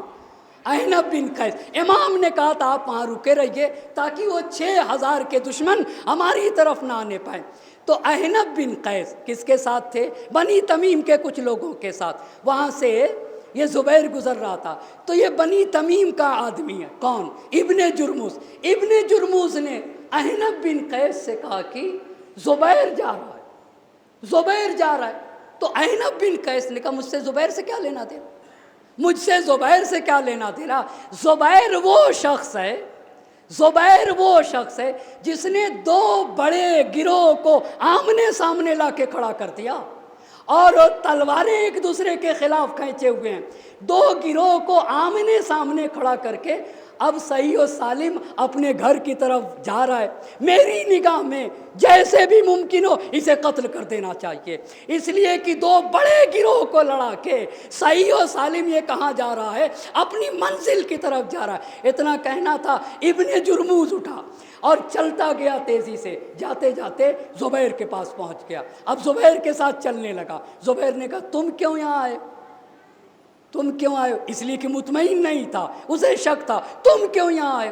کہا میں آپ سے حالات دریافت کرنے آیا ہوں۔ کون سے حالات؟ وہی قصر کے حالات آپ سے دریافت کرنے آیا ہوں۔ کا بات یہ ہے کہ 2 گروہ آپس میں ایک دوسرے کے خلاف تلوار کھینچے ہوئے ہیں اور مقابلے کے لیے تیار ہیں۔ اب دونوں چل رہے ہیں ساتھ۔ زبیر ابن جرموز سے ڈر رہا ہے۔ ابن جرموز کس سے ڈر رہا ہے؟ آپ کو پتہ، یہ بتائیے اگر بندوق میں گولی لگی ہو اور انسان لیے ہو تب کتنے لوگ ڈرتے ہیں، اور خالی بندوق سے کتنے لوگ ڈرتے ہیں؟ بولیے نا، بندوق صرف خالی ہو تو کتنے ڈرتے ہیں؟ کوئی نہیں ہے، دونوں ڈرتے ہیں۔ ایسا جواب نہیں ہے، خالی جس کے ہاتھ میں وہ بھی ڈرے گا، اور ایسے میں کیے ہوں، خالی بندوق ایسے کیے ہوں، اس کو پتہ تھوڑی ہے۔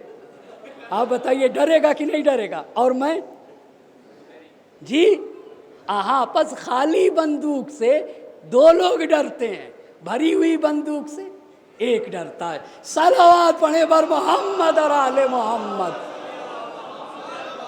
ان کے پاس خالی بندوق تھی، ان کے پاس زبیر اور ابن جرموز۔ اچھا، تو ابن جرموز کس سے ڈر رہا تھا؟ زبیر سے۔ زبیر کس سے ڈر رہا تھا؟ ابن جرموز سے۔ اور چلتے گئے۔ نماز بھی پڑھتے تھے یہ لوگ کیا کرتے تھے؟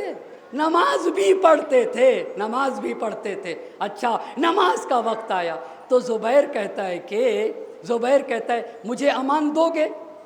میں تم کو امان دیتا ہوں. امان کا مطلب یہ ہے کہ بھائی مجھے کچھ صدمہ نقصان نہ پہنچانا، تم مجھے امان دو گے؟ کہاں دیتا ہوں، میں بھی تم کو دے دیتا ہوں. میں نماز پڑھنا چاہتا ہوں، تم کیا کرو گے؟ ابن جرموز سے پوچھا، کہا میں بھی یہی کر لوں گا. کیا کہا؟ میں بھی یہی کر لوں گا. اب زبیر نے نماز پڑھنا شروع کی. بس نماز ہی کی حالت میں ابن جرموز نے زبیر کو کیا کیا؟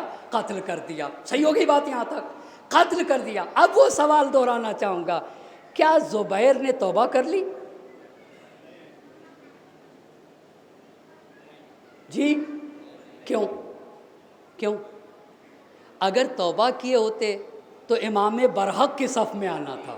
آئی بات سمجھ میں نا؟ بھئی اگر واقعاً توبہ ہوتی تو کہاں آتے؟ اس کو علامہ محمد یوسف غروی نے یہاں پہ لکھا تاریخ پہ کہ توبہ تب مانی جاتی جب وہ امام معصوم کے خیمے میں آ جاتا، خیمے حق میں، لہٰذا اس کی توبہ نہیں ہوئی. ہو گئی بات یہاں تک؟ ٹھیک ہے. پس زبیر قتل کیا گیا. اب جب زبیر قتل کیا گیا تو اب جنگ کا آغاز ہوگا. اب کیا ہوگا؟ جنگ کا آغاز ہوگا. ایک صلوات پڑھ دیجئے بر محمد اور آل محمد.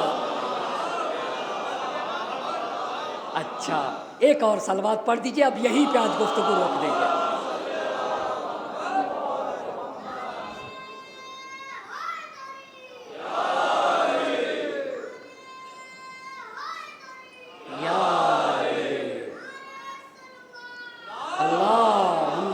صلی علی محمد و آل محمد. بہت ہی شکریہ. اچھا، اور آپ کے سننے کا شکریہ، محبتوں کا شکریہ، اور دن بھر عزاداری کر کے اتنے لمبی مجلس سننے کا بھی آپ لوگوں کا تہہ دل سے شکر ادا کرتا ہوں. اور یہ کربلا سے سیکھا ہے. اور یہ میں نے کہاں سے سیکھا ہے؟ یہ میں نے کربلا سے. کل سے ہم لوگ کہاں گفتگو کریں گے؟ اب جنگ کا آغاز ہوگا. کل سے انشاءاللہ جنگ کا آغاز ہوگا. آج تو اپنے امام کی، اب کل اپنے امام کی بے نظیر شجاعت آپ کو بیان کروں گا. کل طلحہ بھی مارا جائے گا، یا آج ہی اس کو ختم کر دیں؟ ایک اور صلوات پڑھیے بر محمد اور آل محمد. ایک اور صلوات پڑھ دیں.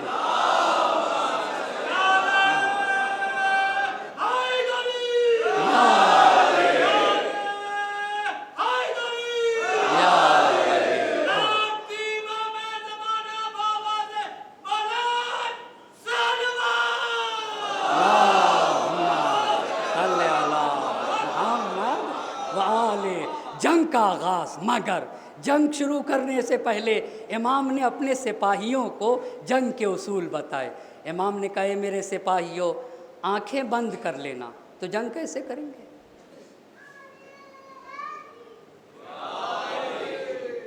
ایک اور صلوات پڑھ دیے اس بچے کی سلامتی کے لیے. یہ بتائیے یہ کون سا جنگ کا قاعدہ؟ آنکھیں بند کر لینا. یہ محاورہ ہے. یہ کیا ہے؟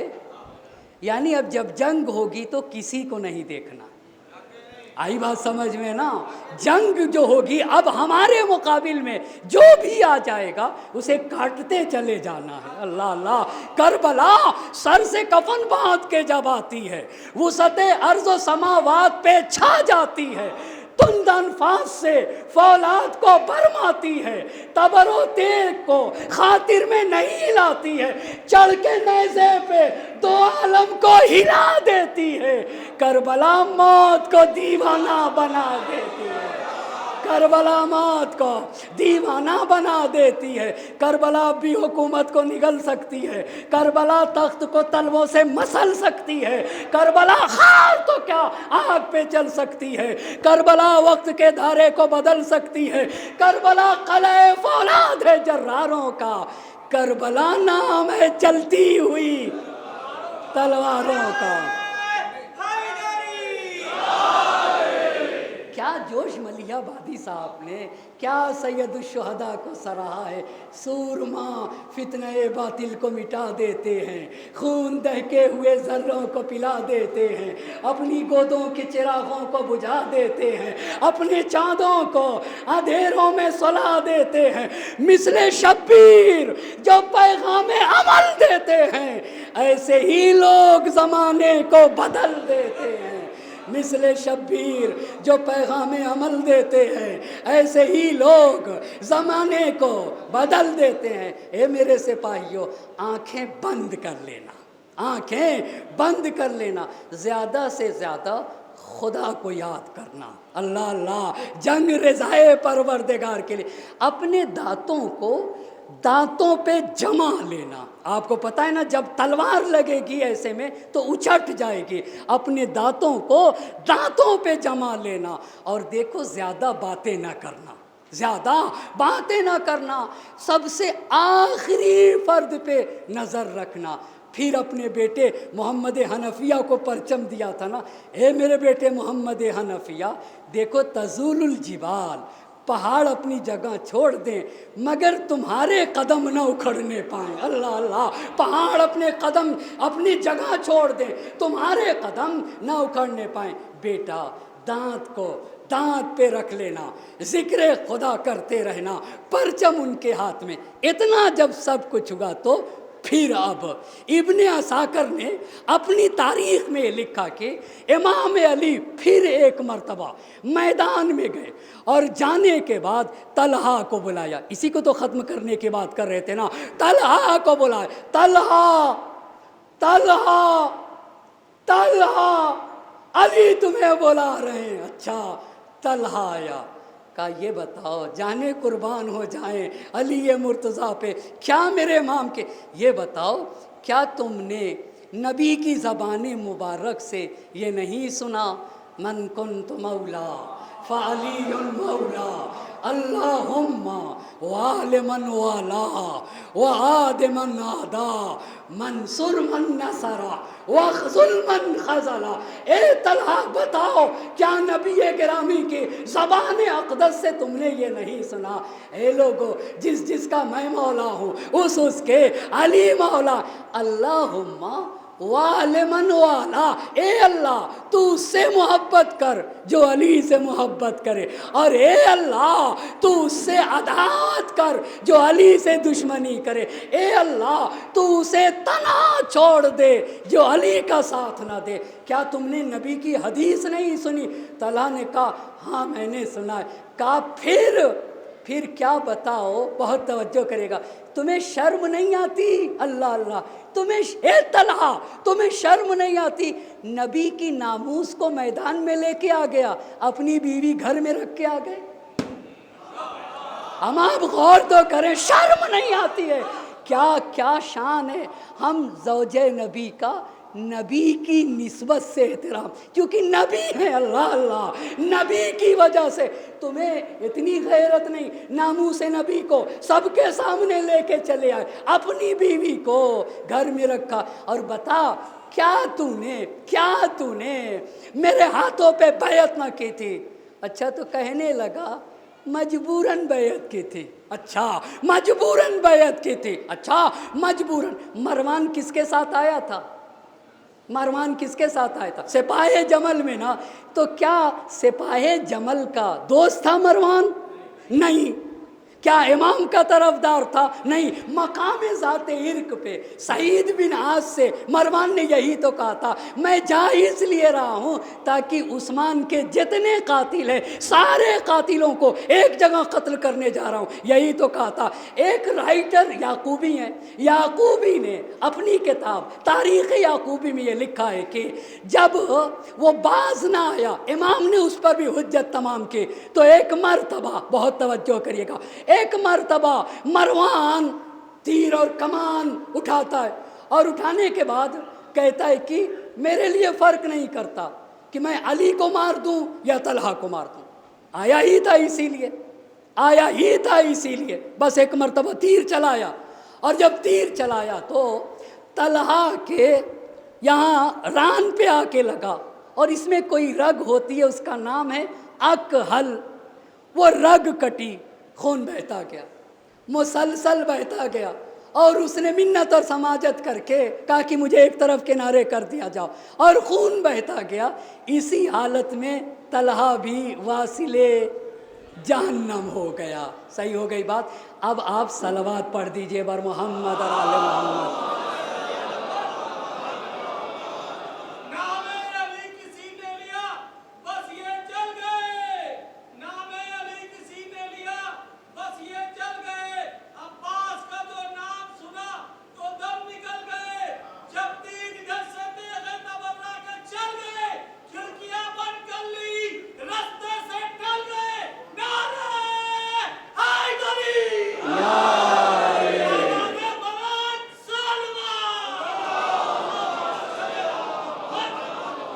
اب انشاءاللہ کل کی گفتگو یہاں سے ہوگی، کل کی گفتگو۔ اب ہر روز تمہید کم سے کم کر دیں گے، باتیں جتنی ہو سکے، اور جمل تو ہم لوگ انشاءاللہ پوری کریں گے انشاءاللہ المستعان۔ آپ کو پتہ ہے کربلا حسینی سے پہلے حسنی ہے، کربلا حسینی ہونے سے پہلے اور حسنی سے پہلے علوی ہے، اللہ اللہ، اور علوی سے پہلے نبوی ہے۔ یہ حق اور باطل کی جنگ ہے، اللہ اللہ۔ بس عزیزان محترم، کل یہاں سے ہم لوگ شروع کریں گے علی مرتضیٰ کی بے مثال شجاعت، اللہ اللہ، بے ذوالفقار لے کر کے پہلے تو اپنے بیٹے محمد حنفیہ سے، اور وہ بھی مسئلہ آئے گا، اونٹ کے 4 پیر ہوتے ہیں یا 2 ہوتے ہیں؟ 4 ہوتے ہیں نا، ایک کٹے گا، ایک کیا ہوگا؟ ایک کٹے گا، جی ایک کٹے گا۔ اور اس پہ جو ہودج بنایا تھا جس میں بیٹھی تھی، اس میں ایک سوراخ بھی تھا، اس میں کیا تھا؟ اور اس میں سے وہ دیکھتی تھی کہ علی مرتضیٰ کہاں ہے، اس میں سے وہ دیکھتی تھی کہ علی مرتضیٰ کہاں ہے۔ ہمارے ایک بہت بڑے رائٹر ہیں علامہ مرتضیٰ عسکری رحمۃ اللہ علیہ، انہوں نے ایک کتاب لکھی ہے عائشہ در تاریخ، عائشہ در تاریخ، تاریخ میں عائشہ کا کیا کردار ہے، اسے آپ ڈھونڈ کے اسے مطالعہ کریے، اس کا وہ کتاب بہت اہم ہے اور پڑھنے کے لائق۔ اب آہستہ آہستہ ہم لوگ کتابیں پڑھیں گے، ہم لوگ انشاءاللہ آہستہ آہستہ کتاب، ہم تو اب سیکھیں گے، ہم تو، اور کربلا کے مجاہدین میں ہم اب شامل ہوں گے، خیمہ حسینی بنائیں گے۔ خیمہ حسینی میں امام 57 سالہ حسین کی زندگی، ہم لوگ 36ویں برس میں، کتنے برس پہ؟ 36ویں برس پہ ہے۔ ابھی امام حسین کی کتنی زندگی تھی؟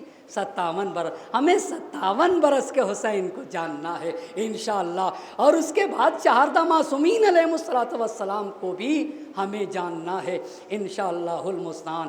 دیکھا عزیزان محترم دین کتنا اہم ہے۔ محرم کی 6 تاریخ ہے، محرم کی 6 تاریخ ہے۔ امام اگر امام ہے نا تو ہر چیز ان کی امام ہوتی ہے، عام لوگوں سے زیادہ وہ محبت بھی کرتے ہیں، اگر اپنی اولاد سے بھی محبت کرتے ہیں تو اولاد کی محبت بھی عام لوگوں سے زیادہ کرتے ہیں، اس لیے کہ امام ہر میدان میں کمال پہ فائز ہوتا ہے۔ آپ کو معلوم ہے جب اصحاب و انصار کام آ چکے اور بنی ہاشم کی قربانیوں کا سلسلہ شروع ہوا، تو جو بچہ رسول خدا نے امام حسین کو بڑی محبتوں سے پالا تھا، اور رسول خدا کے ساتھ امام حسین علیہ السلام تقریباً 6 برس تک تھے، اور 6 برس میں امام رسول خدا امام حسین علیہ السلام کے لبوں کا بوسہ دیتے تھے، ان کے رخسار چومتے تھے، اپنے شانوں پہ بیٹھاتے تھے، اپنے سینے سے لگاتے تھے امام حسین کو۔ اور جب رسول اللہ دنیا سے رخصت ہوئے تو امام حسین کو رسول خدا کی محبت یاد آتی تھی، میرے نانا میرے رخسار کا بوسہ لیتے تھے، میرے لبوں کو چومتے تھے، اپنے شانوں پہ بیٹھاتے تھے، اپنے سینے سے لگاتے تھے۔ لیکن جب امام کے علی اکبر علیہ السلام کی ولادت ہوئی تو امام کو اللہ نے ایک ایسا تحفہ دیا تھا، صورت، سیرت، گفتار کردار میں نانا سے مشابہ تھا، تو جب بھی حسین کو نانا یاد آتے تھے اپنے اکبر کو دیکھ لیا کرتے تھے۔ اسی لیے جب 10 محرم کو حضرت علی اکبر آ کے بابا کی خدمت میں کھڑے ہوئے، بابا مجھے مرنے کی اجازت دیجیے، تو حسین بہت کچھ کہہ سکتے تھے، مگر حسین نے ایک جملہ کہا، اے میرے اللہ گواہ رہنا، اب اسے بھیج رہا ہوں جو نانا سے گفتار میں، رفتار میں، کردار میں تجھ سے مشابہ تھا۔ عجب امام حسین علیہ السلام کا کردار ہے حضرت علی اکبر علیہ السلام کو رخصت کرتے وقت۔ اتنا کہنے کے بعد آنکھوں میں آنسو بھر گئے، آنکھوں میں آنسو بھر گئے۔ علی اکبر آگے بڑھے، پیچھے پیچھے حسین چلنے لگے، بابا آپ نے مجھے رخصت کر دیا تھا، بیٹا اے کاش تم صاحب اولاد ہوتے تو تمہیں پتہ چلتا، جوان بیٹا بوڑھے باپ کے سامنے سے رخصت ہو، اجرکم اللہ۔ علی اکبر رخصت ہوئے تو امام نے عمر سعد کو بد دعا دی اور کہے، عمر سعد اللہ تیری نسل کو منقطع کر دے، اور پھر اللہ کی بارگاہ میں ایک دعا کی، نوح پہ، ابراہیم پہ اور انبیاء پہ اللہ کا درود و سلام ہو۔ علی اکبر لڑتے لڑتے ایک مرتبہ بابا کی خدمت میں آ گئے، بابا ارے مجھے پیاس مارے جا رہی ہے۔ اللہ اللہ، ایک مرتبہ حسین نے کیا دیکھا، کہا اے بیٹا اپنی زبان میرے منہ میں دے دو۔ علی اکبر نے زبان رکھ دی، زبان کھینچ لی، بابا آپ کی زبان میں تو کانٹے پڑے ہوئے ہیں۔ امام کے پاس عقیق کی انگوٹھی تھی جس سے پیاس کم ہوتی ہے، اپنی انگوٹھی اتار کے، بیٹا علی اکبر یہ انگوٹھی دہن میں رکھ لو، جاؤ جہاد کو جاؤ، بیٹا نانا آب کوثر لیے ہوئے انتظار کر رہے، اے میرے لال نانا تمہیں سیراب کریں گے، اجرکم اللہ۔ علی اکبر گئے میدان جہاد میں، جنگ کرتے کرتے ایک مرتبہ ایک لعین نے ایسا وار کیا، سر شکافتہ ہوا، علی اکبر علیہ السلام نے بائیں گھوڑے کی گردن میں ڈال دی، گھوڑا فوج اشقیاء کی طرف لے کے چلا گیا۔ ارے فوج اشقیاء کی طرف جانا تھا، فقطعوہ ارباً اربا، ارے ظالموں نے تلوار سے ٹکڑے ٹکڑے کر دیا۔ اب جب علی اکبر زمین پر آئے، آواز دی، وعلیک السلام یا ابتا۔ حسین دوڑے، علی علی علی، کیا دیکھا، جوان بیٹا ایڑیاں رگڑ رہا تھا، بس قیامت کا سما تھا، سن نہ سکو گے، ایک قیامت کا سما تھا، جوان بیٹا ایڑیاں رگڑ رہا تھا۔ مقتل میں ایک مرتبہ مقتل نے لکھا، فوضا خدہ ولا خدے، جوان بیٹے کے رخسار پہ اپنا رخسار رکھ دیا۔ علی اکبر کی روح قبض انصری کو پرواز کر گئے، لاشا اٹھانا چاہا، جوان بیٹا تھا، بوڑھا باپ تھا۔ ایک مرتبہ بنی ہاشم کے بچوں کو آواز دی، اے بنی ہاشم کے بچوں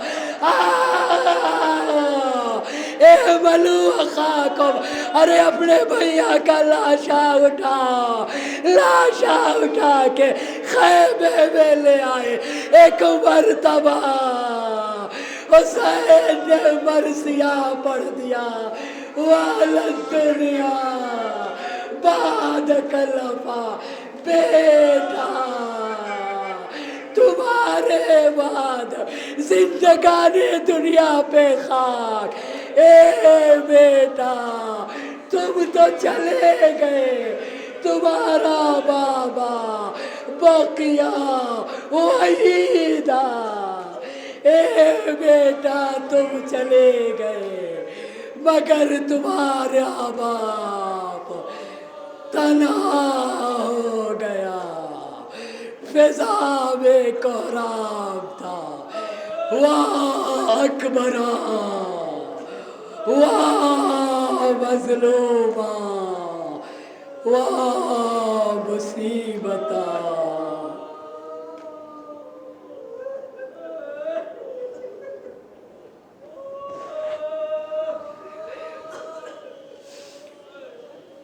وَسَيَعْلَمُ الَّذِينَ ظَلَمُوا أَيَّ مُنقَلَبٍ يَنقَلِبُونَ إِنَّا لِلَّهِ وَإِنَّا إِلَيْهِ رَاجِعُونَ۔ الہی بحق الزہراء وأبیہا وبعلہا وبنیہا والسر المستودع فیہا 10 مرتبہ بسمک یا اللہ یا اللہ یا اللہ یا اللہ یا اللہ یا اللہ یا اللہ یا اللہ یا اللہ یا اللہ۔